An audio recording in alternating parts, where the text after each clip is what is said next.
Radio Congo Live en Chicago, la radio de la communauté. Bonsoir à tous et à toutes. Au micro, Tim Lewis, nouveau numéro du journal de la communauté. Invité du journal de la communauté, qui va donc faire son entrée, Monsieur Albert Lombo. Albert Lombo est un Congolais donc qui vit au Texas, notamment à Houston, et qui va devoir s'installer. Alors, bonsoir, Monsieur Lombo. Bonsoir. Il tarde donc à s'installer, M. Lombo, qui va s'installer tout à l'heure dans son fauteuil. Alors, une fois de plus, bonsoir. M. Lombo, vous avez donc la primeur de vous présenter aux auditeurs.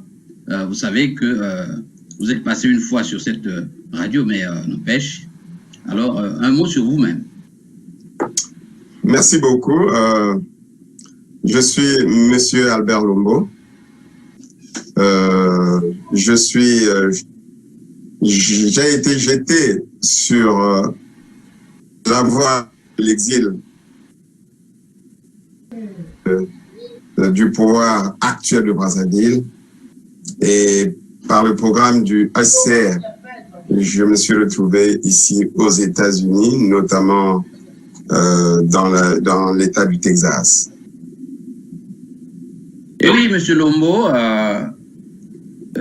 j'ai essayé de regarder votre profil, je constate que vous êtes un maraîcher maintenant ici. Et vous faites du maraîchage.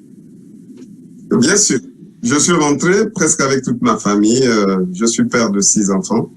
J'ai mon épouse et moi. Et je fais du maraîchage ici à Houston. Et comme je disais tantôt, par expérience, nous avons, à partir de notre premier pays d'exil, le Gabon,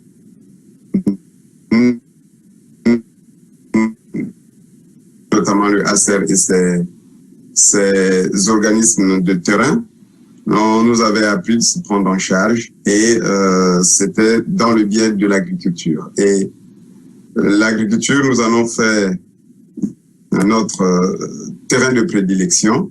Et à partir de là, dès que nous avons mis pied ici aux États-Unis par ce canal, nous avons réactualisé notre projet, c'est celui de produire les légumes. Et nous avons rencontré sur le terrain un certain nombre de faveurs. Et ce sont ces faveurs qui nous ont poussé actuellement à pouvoir penser à le faire. On en parlait il y a déjà 2 ans, même sur Fox News, de ce projet Plant In, je crois, Plant In Forward. Et je crois avoir reçu un de vos collègues sur cette antenne, notamment M. Mwala, qui m'a parlé de ce projet très juteux, avec une politique d'installation où vous êtes formé, avec du matériel qu'on vous offre à la fin de cette formation. Alors, et ce rêve, s'est-il réalisé 2 ou 3 ans après? Tout rêve ne peut se faire réaliser qu'à partir du rêveur.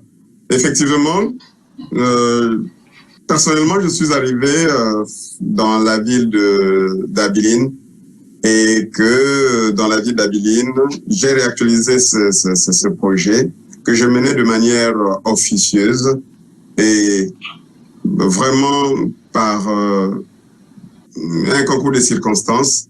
J'ai un frère qui se trouve ici à Houston, qui savait bien que nous étions en train de faire cette activité depuis le Gabon, et puis il m'a dit, bon, écoute, moi je suis arrivé à Abilene, j'ai constaté que tu fais de l'agriculture, en tout cas il y a une association non gouvernementale qui est ici, et qui peut vraiment essayer de nous aider dans le sens de pouvoir rendre officielles nos activités agricoles. Et c'est dans ce contexte que je suis arrivé ici vraiment à Houston, et nous sommes tombés sur le projet de Plenty Forward qui effectivement avait l'ambition et l'idée de mettre à disposition de la ville de Houston uniquement les fermiers qui pourraient vraiment produire du bio, et c'est à cela que nous nous sommes attelés. Plenty Forward avait la vocation de mettre à disposition de Houston des producteurs de légumes organiques. Mais comme vous savez, 3 ans après, nous nous sommes rendus compte que nous étions sous emprise parce que cette organisation non gouvernementale a perdu apparemment sa vocation de pouvoir produire les fermiers et veut maintenant se constituer en entreprise. Or, ce n'était pas du tout nos ambitions parce que nous aussi, nous voulons être entrepreneurs. Et à partir de maintenant, nous avons pensé effectivement être totalement libres en mettant sur place nos propres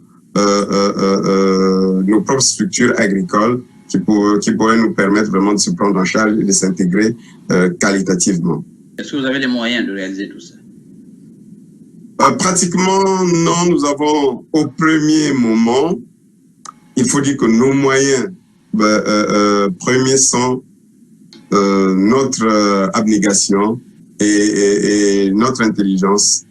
Et nous savions bien qu'en mettant l'abnégation, en mettant l'intelligence, avec le peu que nous avions, nous pouvions vraiment arriver à bout de nos idées simplement parce que nous sommes dans un pays d'opportunité. Vous comprendrez avec nous que les États-Unis, vraiment, c'est un pays d'opportunité et nous devons rentrer. Nous avons cerné à partir de la formation qu'on nous a donnée des programmes qui consistent à avoir des canaux, donc un label, un site qui vous permet d'appliquer sur le terrain, d'avoir des places dans des marchés, dans des fameux markets. Les fameux markets veut dire des marchés qui s'apparentent à des marchés comme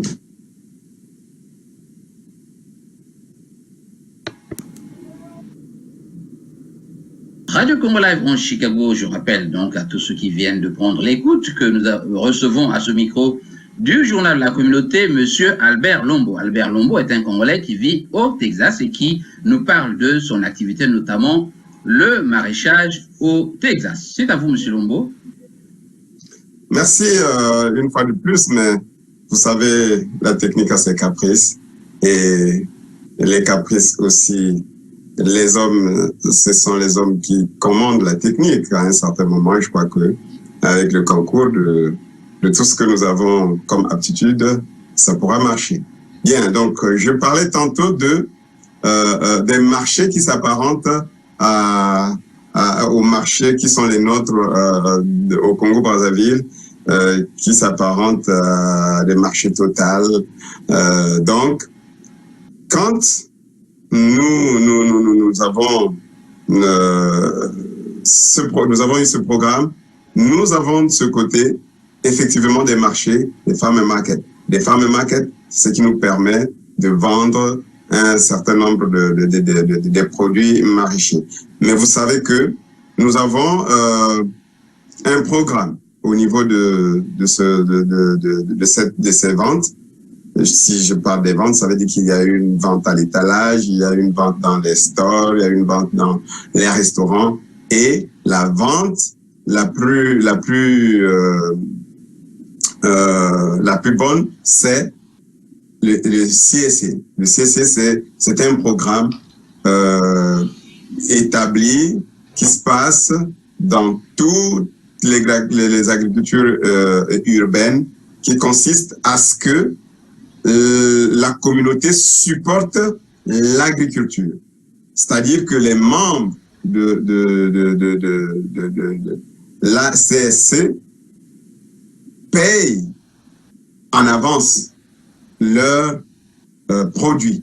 Et comme ils payent en avance leurs produits, il y a certains qui payent pendant 1 an, il y a d'autres qui payent pendant 6 mois. Et cet argent vous permet de garantir votre action. Cet argent vous permet d'organiser votre structure, donc votre structure agricole. Alors, à ce moment-là, vous avez l'obligation des résultats, vous devez produire. Nous avons l'obligation des résultats, nous devons produire, et nous avons l'obligation vraiment de pouvoir nous organiser de manière méticuleuse, et c'est cela presque ce qui fonde l'existence comment on appelle ça, des femmes urbaines, donc de l'agriculture urbaine. Alors, c'est un peu ce que le gouvernement congolais faisait à l'époque, acheter le café, le cacao, je crois, à Mokeko, et garantissait aux paysans. Est-ce qu'il y a un parallèle avec cette activité qui se faisait au pays à l'époque, avec ce que vous expliquez maintenant? Bon, en tout cas, ce qui se fait ici aux États-Unis n'est pas comparable à ce qui se... Moi, j'avais...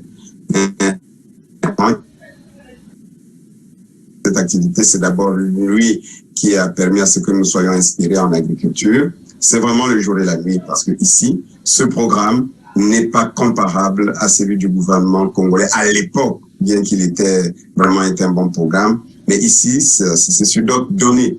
Et en cela, nous pensons que ce programme, si une fois nous quittons l'emprise, parce que ce programme a fait de telle sorte que nous constatons que l'organisation non gouvernementale qui avait la vocation de mettre à la disposition de Houston les fermiers urbains, en tout cas, a échoué, puisque en ce moment où je suis sur votre antenne, ça ne produit plus des agriculteurs et elle s'est tournée vers un business. Donc ce business a mis l'emprise sur nous, à telle enseigne que nous n'arrivons pas à nous... C'est quoi, une escroquerie? Bon, escroquerie, c'est trop dire, mais vraiment l'emprise. L'emprise, ça veut dire que ça s'apparente aux contrats qui viennent souvent vers chez nous en Afrique, mais ce n'est pas spécifiquement un problème qui se pose en Afrique, mais c'est un problème des filiales qui, quand elles ont l'argent, posent leur vision sur ceux-là qui ne pensent pas vraiment être libres. Et en ce qui nous concerne, nous sommes venus ici, c'est justement pour chercher un peu des valeurs qui nous permettent vraiment d'entreprendre et d'être libres pour essayer un peu de nous intégrer qualitativement. Donc à ce jour, vous êtes un fermier. Est-ce que vous pouvez vendre au-delà des limites du Texas? Par exemple, ici à Chicago? Nous pouvions bien le faire, mais il faudrait bien que nous arrivions d'abord à satisfaire localement ce que nous sommes en train de faire. Notre vocation au départ, c'était, quand nous sommes arrivés, nous nous sommes rendus compte que nous achetions un peu de nos légumes, c'est-à-dire les légumes africains, dans les stores qui sont aussi des stores africains. Ces légumes, quand nous nous sommes rendus compte, elles étaient de provenance camerounaise, ghanéenne et tout, mais qu'à cela ne tienne, nous nous sommes dit, mais puisque ces légumes viennent de loin, est-ce que nous ne pouvons pas produire sur le terrain? Mais nous avons constaté que notre communauté africaine est toujours dans ses habitudes. Elle ne nous aide pas. Ici, quand on parle de l'aide, ce n'est pas que vraiment vous recevez quelque chose qui tombe du ciel, non. L'aide ici s'apparente à acheter ce que les autres font. Oui. Or, nos compatriotes africains ne le font pas de telle sorte que nous constatons dans ce programme que je dirais, que j'avais déjà dit, les Américains achètent. Donc, ils participent à l'évolution de ceux qui entreprennent dans ce secteur. Et je me suis rendu compte que vraiment, par expérience, quand j'ai parcouru le livre que j'ai amené ici depuis le pays, Esprit d'entreprise, culture et société, je me suis rendu compte que, effectivement, si nos frères noirs d'Afrique du Sud n'avaient pas évolué, c'était simplement parce que eux, nombreux, ne pouvaient pas acheter dans les stores qui étaient créés par les leurs. Et ils préféraient aller acheter dans les stores qui étaient créés par les Afrikaners. Et voilà comment les Afrikaners se sont développés. Mais ils se sont développés contre eux, puisque nous sommes informés par l'histoire que ce sont ces Blancs qui trouvaient les moyens de pouvoir les réprimer. Mais les réprimer parce que c'est eux qui les enrichissaient.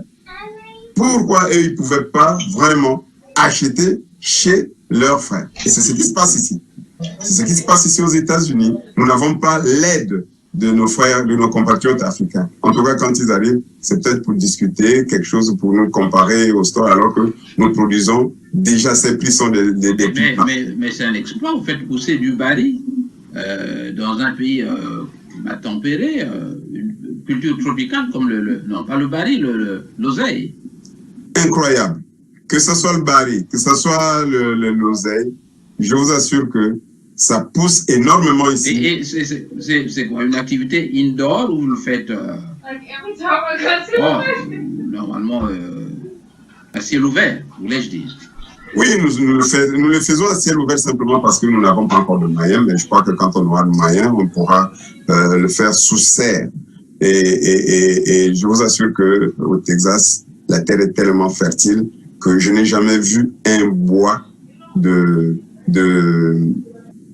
baril, que je n'ai jamais vu un bois d'oseille, je dis bien un bois qu'on peut vraiment couper avec une machette qu'avec un sécateur. Simplement parce que c'est vraiment énorme et je me suis rendu compte que nous sommes sur une terre très très fertile où nous n'utilisons rien parce que quand on parle du bio, ça veut dire que nous n'utilisons ni les pesticides ni les produits les produits c'est-à-dire que vous n'utilisez pas des engrais chimiques. Nous n'utilisons pas des engrais chimiques, nous n'utilisons pas des OGM, donc nous utilisons uniquement du compost pour pouvoir améliorer notre sol. Oui, merci, Monsieur Albert Lombo. Nous allons passer à un autre point qui concerne notre entretien de ce jour. Je rappelle à tous ceux qui nous écoutent que notre invité est Monsieur Albert Lombo. Albert Lombo est un Congolais qui vit à Houston, au Texas, et qui est maraîcher. Ils produisent là-bas du baril, de l'oseille, et si vous l'achetez, vous pouvez donc l'appeler. Je crois que vous laisserez votre numéro de téléphone à la rédaction de Congo Live 11 pour votre publicité, non? Votre promotion, j'espère bien. Deuxième partie de cet entretien, Monsieur Lombo, si vous m'entendez. Allô, Monsieur Lombo? Je vous entends très bien. Voilà, nous passons à la communauté congolaise. Alors, on parle de cette communauté depuis quelques années, notamment avec l'arrivée des réfugiés gabonais qui ont essayé de la réorganiser. Me semble-t-il, quand on regarde certains emails, votre nom ressort parmi ceux qui ont eu l'initiative de faire quelque chose pour cette communauté. À ce jour, quel est l'état de la communauté congolaise des USA? Oh, merci pour cette question, mais à ce jour, l'état de la communauté congolaise des USA, c'est un état, comment dirais-je, stagnant. Stagnant, il ne progresse pas, il ne recule pas de toute façon. Et je pense bien que nous avons du travail à faire dans cette communauté congolaise des USA. Nous, tentative venait de souligner la diaspora, enfin disons les réfugiés en provenance du Gabon avaient une expérience, certainement une expérience qu'ils ont failli transposer ici aux États-Unis, mais qui était vraiment très bonne. Mais nous nous sommes rendus compte que c'était vraiment, comment dirais-je, un simplement parce que nous avons, en venant ici, nous sommes venus en masse, je crois 2006, 2007, 2008. Et du coup, il y a eu une première expérience que nous avons voulu mettre à la disposition de la diaspora congolaise. Cette expérience s'apparente à la création de l'association l'ACB-USA. C'était une bonne expérience que nous avons saluée, que même les immigrés venus sous d'autres formes avaient salué. Mais c'était sans compter avec les ambitions de ceux-là qui ont eu, prime abord, à travers le décès qui s'est passé au Nevada, qui ont utilisé cette expérience pour lancer l'appel du Colorado. Soyez un peu plus précis, M. Lombo, avec d'autres ambitions, semble-t-il, vous dissimulez quelque chose là, des ambitions quoi, politiques? Je ne dissimule rien, effectivement. Vous savez peut-être que c'est très tôt, mais c'était effectivement ceux qui ont lancé l'appel du Colorado avaient des ambitions politiques. Et on ne peut pas se cacher la face. Hein. Ils avaient des ambitions politiques, mais qu'ils avaient voulu qu'au prime abord, que ce soit d'autres personnes qui prennent les règnes de cette association pour qu'enfin, quand cette association aura un gabarit ou comment je peux appeler, un charisme, ils s'en approprient. Ben, les dirigeants de cette association à l'époque ne suivaient que les règles, ne suivaient que les statuts et règlements intérieurs. Mais ils ont été surpris de constater qu'il y avait maintenant des revendications de ceux qui avaient créé cette association pour qu'ils s'installent au règne de cette association, mais vraiment sans même respecter les mandats qui s'étaient octroyés cette association. Et c'est à partir de là que nous avons accouché cette association dans la douleur parce que à l'accouchement, à la constitution de cette association, nous avons connu des démissions fracassantes. Et heureusement qu'à l'époque, nous avions eu des sages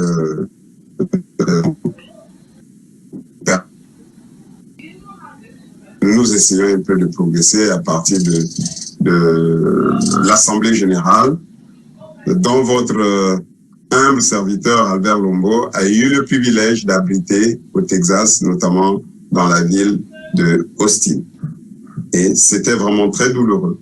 Mais ces sages ont permis à ce qu'on rafistole le tissu qui devait être vraiment déchiré dès le départ.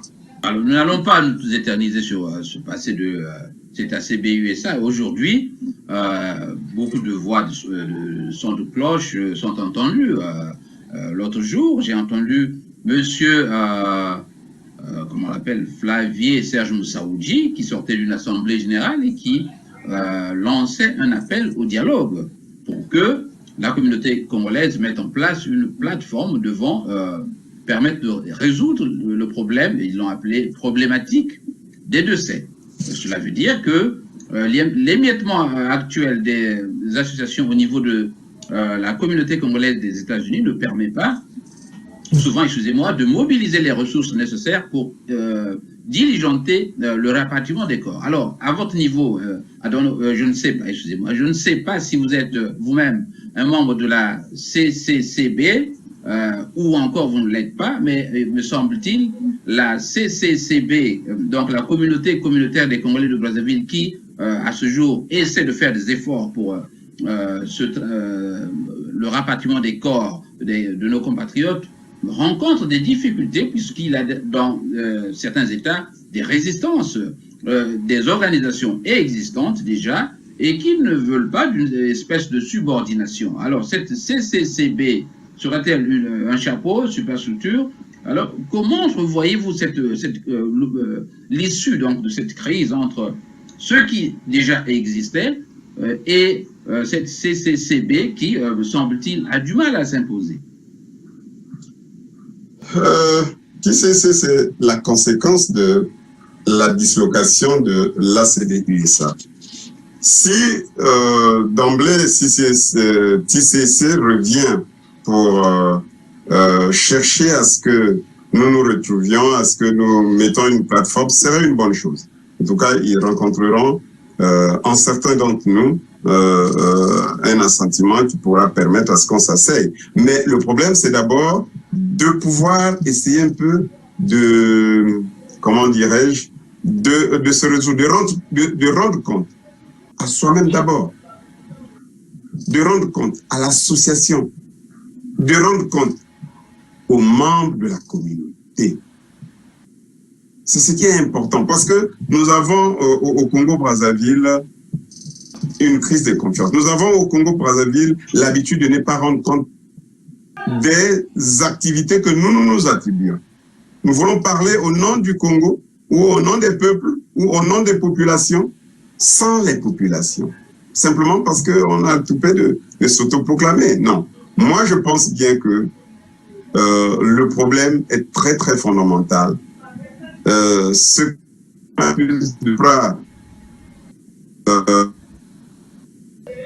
supra association.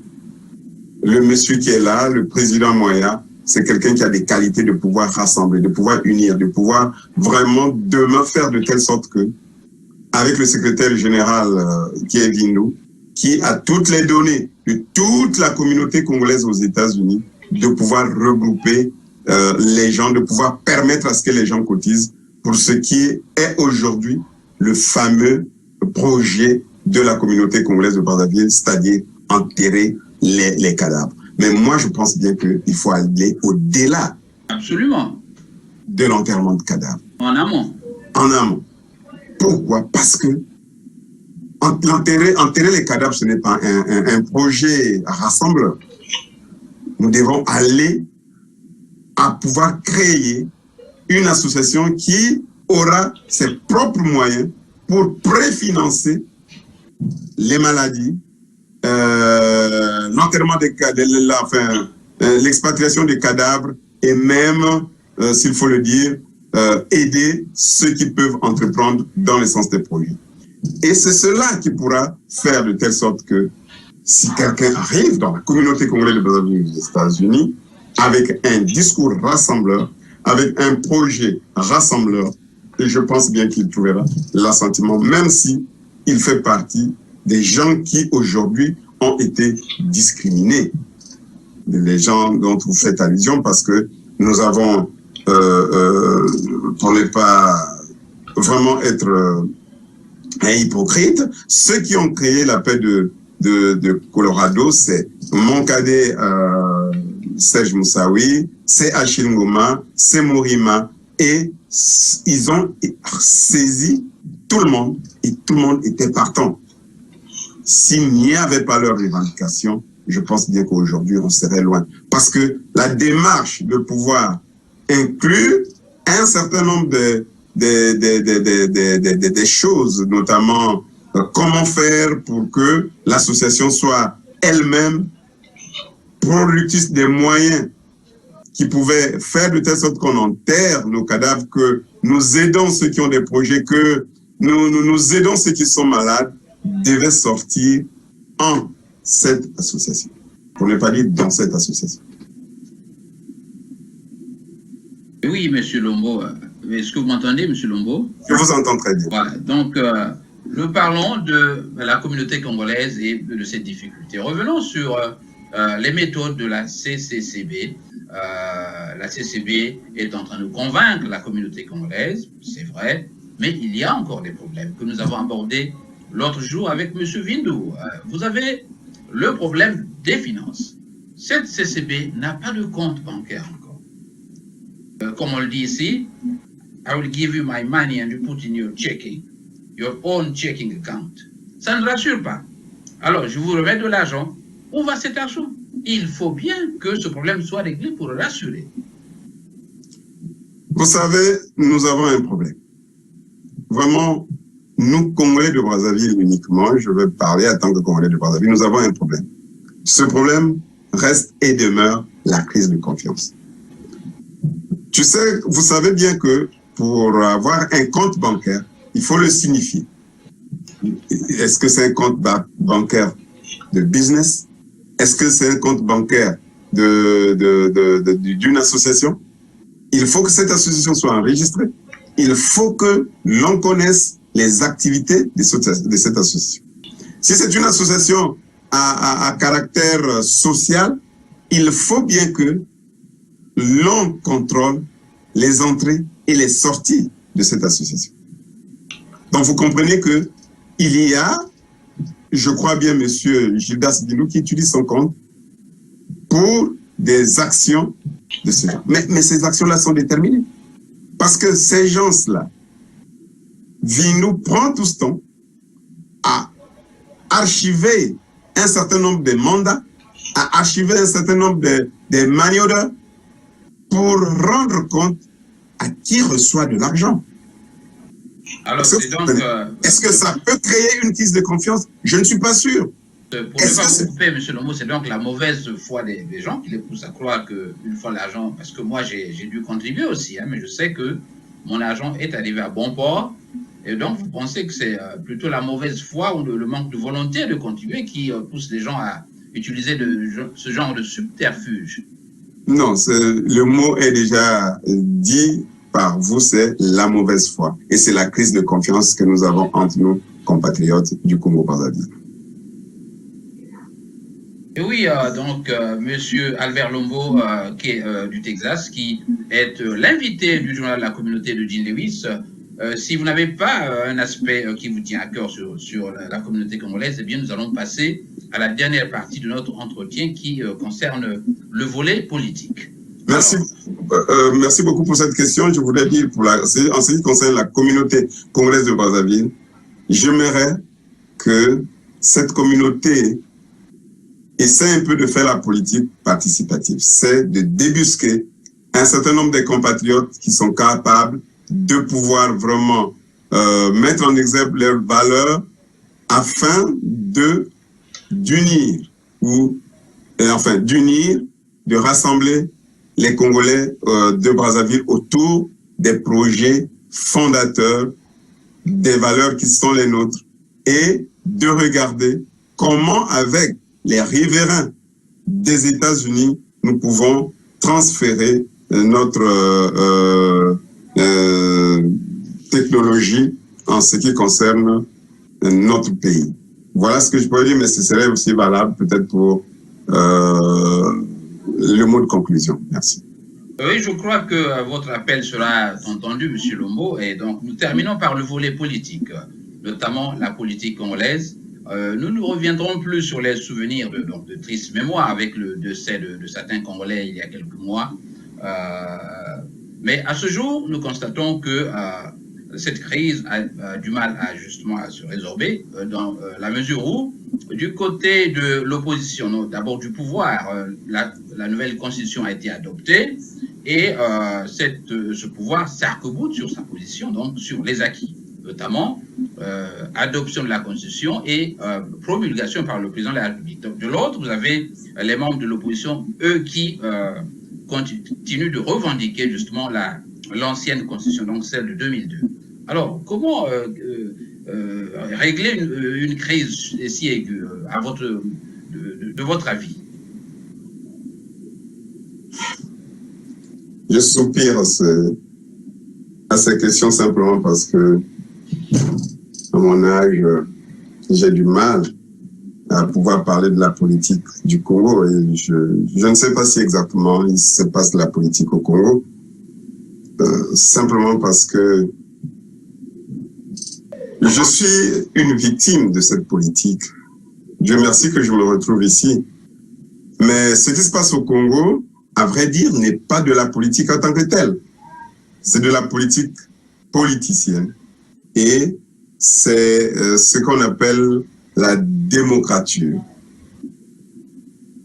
Pour ceux qui vraiment formulent ces termes, le Congo mérite une démocrature. Et le monsieur qui est là, je ne sais pas s'il comprend ce que ça veut dire. Simplement parce que c'est difficile. S'il faut d'abord parler de l'opposition, l'opposition est devant une démocrature.